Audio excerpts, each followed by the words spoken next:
उल्हास प्रभात news चॅनलमध्ये आपले स्वागत। सेंटर इथे सुरू करतोय। त्याचबरोबर वाट बघत 10 मिनिटं वाट बघलो। चला आता मग विद्यार्थ्यांचं उज्ज्वल भविष्य खऱ्या अर्थाने लक्षात घेऊन एमपीएससी आणि यूपीएससी स्पर्धेचं परीक्षा वाचनालय मोफत स्वरूपात बदलापूरकरांसाठी आपण इथे सुरू करत आहोत। प्रमुख आणि तथा विघटनी लोकसेवा प्रमुख महिला सक्षमीकरणाचा एक मोठा नाव आदरणीय मोनिकाताई पारकर यांचं देखील शुभारंभ झालेला आहे। आलेल्या तमाम माध्यमांचं जिजाऊ शैक्षणिक व सामाजिक संस्था बदलापूरच्या वतीनं मी शब्दसंग्रामी मनपूर्वक समारंभ। बदलापूरमध्ये जिजाऊ शैक्षणिक व सामाजिक संस्था महाराष्ट्र यांच्या वतीने नुकताच सौ भावना देवी भगवान सांबरे यांच्या वाढदिवसानिमित्त बदलापूरकरांसाठी फक्त 500 रुपये सोनोग्राफी तर अल्प दरात पॅथॉलॉजी सेंटर तर मोफत एमपीएससी यूपीएससी स्पर्धा परीक्षा वाचनालय आणि मोफत जिजाऊ आरोग्य क्लिनिकचे उद्घाटन नुकताच करण्यात आले। हे क्लिनिक नववैशाली अपार्टमेंट दुबे हॉस्पिटल समोर आदर्श शाळा रोड बदलापूर या ठिकाणी नागरिकांच्या सोयीसाठी उपलब्ध करून देण्यात आले आहे।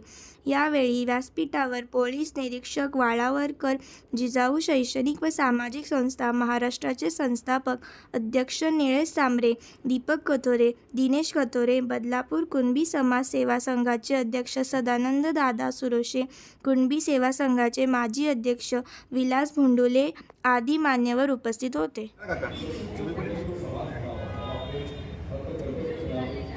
गणपती बाप्पा मोरया। इकडे बघा, इकडे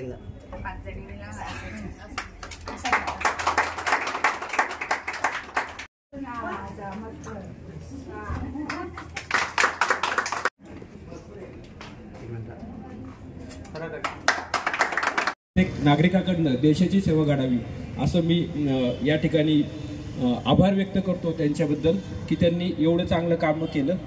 आणि याच्यामध्ये आरोग्य सेवा म्हटलं तर सोनोग्राफी किंवा पॅथॉलॉजी सेंटर प्रत्येक नागरिकाला, प्रत्येक बहिणीला, प्रत्येक नागरिकाला आरोग्याची गरज पडते। त्यासाठी दूर जाऊन लागू नये किंवा यूपीएससी एमपीएससीच्या परीक्षा म्हटलं तर त्याची सुद्धा तयारी या ठिकाणीच आपल्याला किंवा दुसऱ्या शहरात जायला नको, आर्थिक खर्च कमी होतो त्यामुळे किंवा इथंच सगळं नॉलेज आपल्याला मिळतं। तर त्याच्यासाठी त्यांनी सांगितलं की मी या ठिकाणी तज्ज्ञ लोक किंवा जे शिक्षक वर्ग आहे तो सुद्धा तज्ज्ञ आणि आदर्श शिक्षक ठेवणारे आहोत। तर सर्व काही या ठिकाणी त्यांच्याकडनं ह्या समाजासाठी ते देत आहेत। ते खूप आपल्या समाजासाठी ज्या काही गोष्टी करत आहेत ते त्यांच्या मनभावे करत असल्या कारणास्तव आणि त्यांना ते त्यांच्या रक्तातच त्यांच्या आईने भिनवलेलं आहे आणि अशी आई प्रत्येकाला मिळावी जशी छत्रपती शिवाजी महाराजांना घडवलं त्यांच्या आईने तर आणि महाराज घडले, महाराजांनी हा आज आपण बोलतो चालतो हे महाराजांमुळे करतो।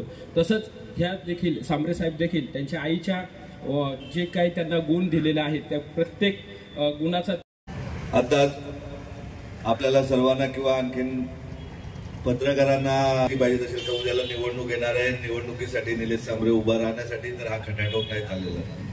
तर माझी बदलापूरमध्ये अशा ज्यांना मनामध्ये शंका आहे त्यांनी एकदा विक्रमगडच्या झडपोली आपल्या गावी यावं, गाडीची व्यवस्था करेल।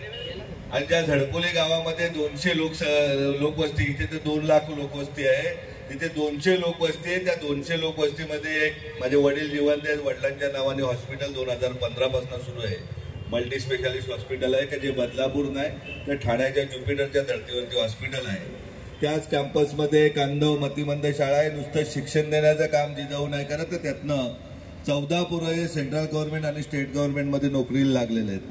त्याच कॅम्पसमध्ये सीबीएसई शाळा आहे की जिथे महाराष्ट्रातीलच नव्हे तर गुजरातचे विद्यार्थी येऊन शिक्षण घेतात आणि देशातला पहिला प्रयोग आपण केला की इयत्ता 9वी पासून JEE आणि नीटचे क्लासेस सुरू केलेले आहेत का आपल्याला गरिबांची, गोरगरिबांची मुलगा ही डॉक्टर झाली पाहिजेत, IIT होऊन इंजिनियर झाली पाहिजेत की ज्याच्याने करोडो रुपये आपल्या घरी येतील।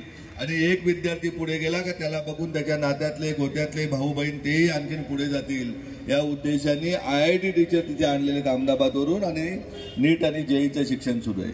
त्याच विद्यापीठामध्ये इयत्ता 9वी पासून स्पर्धा परीक्षांचे धडे गिरवले जातात का आपल्याला आपला मुलगा मुलगी अधिकारिता करायचं आहे, परंतु गोरगरिबाचा ज्याला आई वडील नसलेला मुलगा मुलगी त्यांनाही त्यांनी जर स्वप्न बघितलं तर ते यूपीएससी करून ते स्वप्न पूर्ण करण्याचं काम आपली जिजाऊ करते। आणि ते प्रत्यक्षात उदाहरण द्यायचं झालं तर स्वप्नील माने नावाचे तरुण कोल्हापूरवरून झडपोलीच्या जिजाऊ अकॅडमीमध्ये 2018 साली येतात आणि 2021ला आई वडील नसलेला तरुण देशाच्या UPSCच्या परीक्षेमध्ये 571 येऊन एक IPS ऑफिसर म्हणून आज पश्चिम बंगालमध्ये वयाच्या 24व्या वर्षी नोकरी करतो। याच अकॅडमी याच्यामध्ये आपण CA आणि न्यायव्यवस्थेचे धडे इयत्ता 9वी पासून विद्यार्थ्यांना देतोय। तर आज आम्ही मोठे झाल्यानंतर आम्हाला दिसतंय का आपल्याला आपले न्यायाधीश किती आहेत, आपल्याला आपले CA किती आहेत का। जर व्यवसाय करत असताना अनेक अडचणी निर्माण होतात, तर बघतोय आपण की आपला मराठी माणूस CA किती टक्के एक 2-5% CA आपले नाहीत।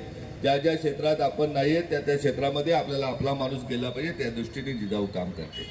त्याच कॅम्पसमध्ये एक पोलीस व सैन्य भरती केंद्र आहे, अग्निशामक दलाची भरती होते। आज तुम्हाला उदाहरण घ्यायचं झालं तर सांगतोय की मुंबई महानगरपालिकेमध्ये अग्निशामक दलाची भरती निघाली होती, 810 जागा होत्या आणि त्याच वेळेस आपण तिथे क्लासेस सुरू केले। अनेक लोक मदतीलाही येत असतात, टीचर्स लोक मदतीला आले, त्याच्यामध्ये 109 विद्यार्थी आपले मुंबई महानगरपालिकेमध्ये 810 मध्ये पहिल्यांदा कोकणची एवढी मोठ्या प्रमाणात नोकरी झाली। त्याचं उदाहरण तुम्हाला देतोय का त्यामध्ये मोहिनी भरमल नावाची एक तरुणी वयाच्या 19व्या वर्षी पोटामध्ये 2.5 महिन्याचं बाळ असताना पती जातात। ती तरुणी ठाण्याच्या झोपडपट्टीमध्ये लोकांची धुणी भांडी करण्याचं काम करत असते आणि मुलाला दूध आणत असते, दूध आणि खाण्याची व्यवस्था करत असते। ती आपल्या ठाण्याच्या पोलीस भरती केंद्रामध्ये आली। बंधूंनो भगिनीनो, ती लेक्चरला बसायची नाही। मग आमचे केदार सर परेश सर तिला बोलायला लागले लेक्चरला का बसत नाही, ती रडायला लागली। मी जर लेक्चरला बसली तर माझ्या मुलाला दूध कुठल्या पैशात नाही येणार आहे, त्यामुळे मला लेक्चरला बसता येत नाही। तिला त्याच दिवशी संध्याकाळी आम्ही पगार चालू केला अभ्यास करण्याचा आणि ती तरुणी ही पोलीस भरतीला उशीर होतोय। मुंबई महानगरपालिकेची फायर ब्रिगेडची भरती निघाली म्हणून झडपोलीला आणलं जातंय आणि ती मुलगी या 109 विद्यार्थ्यांमध्ये आज दादरच्या सबस्टेशनला काम करते। हे काम आपल्या जिजाऊचं आहे।